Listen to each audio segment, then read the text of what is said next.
To my YouTube channel आज हम प्रस्तुत करवा चिल्ली पनीर। पनीर हम निजे 200 ग्राम ता संगे अच्छी कंचा लंका चॉप्स कर कटा जाइए। एपटे निजे आम कैप्सिकम 200 माने 100 ग्राम। एपटे निजे आम पियाज माने स्लाइस करी कटा जाइए। एपटे हम निजे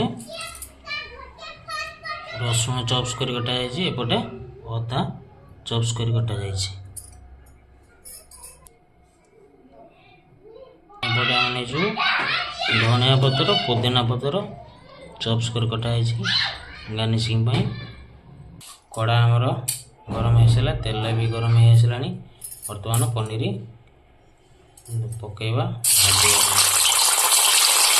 तेल पड़गला भजा हो कड़ा पनीर बर्तमान फ्राए होगला। ए काटिदे बर्तमान आम तेल भाजीदे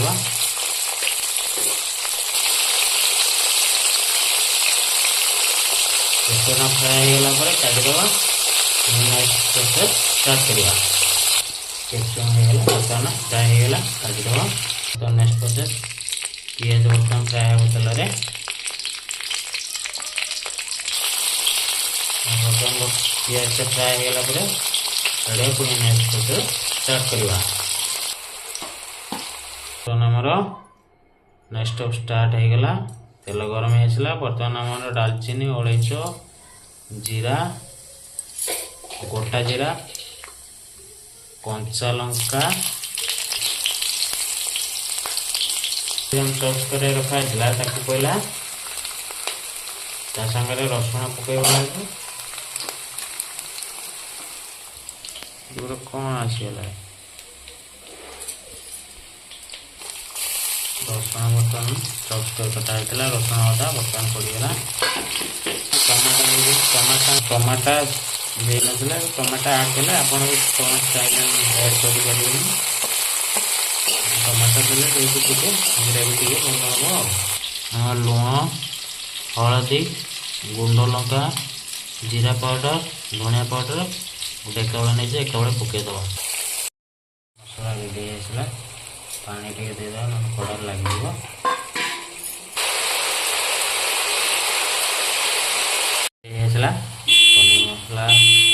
पनीर मसला पड़गला कस्तूरी मेथी पड़गला। नेक्स्ट फ्राए होता बर्तमान पकईदे। बर्तमान आमर कषा होगा प्लस पड़गला आमर चिली सॉस आउ tomato sauce.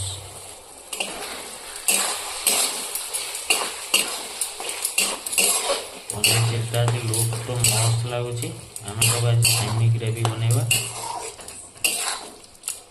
Paneer chilli semi gravy taste करवा केमी लगुच। जेहेतु रुटी है ड्राए टे बढ़िया हम चिल्ली पूरा रेडी होगला। चिल्ली पनीर रेडी होगला। बर्तमान आमर पुदीना पत्र धनिया पत्र गार्निशिंग होगला। बर्तमान पनीर रेडी होगला। पनीर बर्तमान आम रेडी बर्तमान टेस्ट करवा। आपण मैंने घरे बनईकी टेस्ट करूँ। बेसी सिंपल मान बेसी आम ये करना मसला देना सिंपल स्टाइल बनईचु। आपण मैंने घरे बनईकी खातु केमती लगुच कमेंट सेक्शन में जनातु। बर्तमान तो पनीर आमर चिल्ली पनीर रेडी होगला।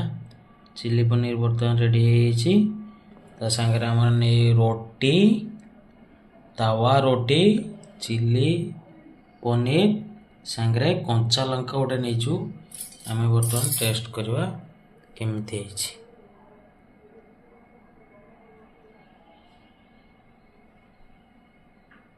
चिल्ली पनीर तो लुक तो मस्त आसी सांगे पूरा रोटी अच्छी सांगे पुणी कंचा लंका ता टेस्ट तो बढ़ई दब।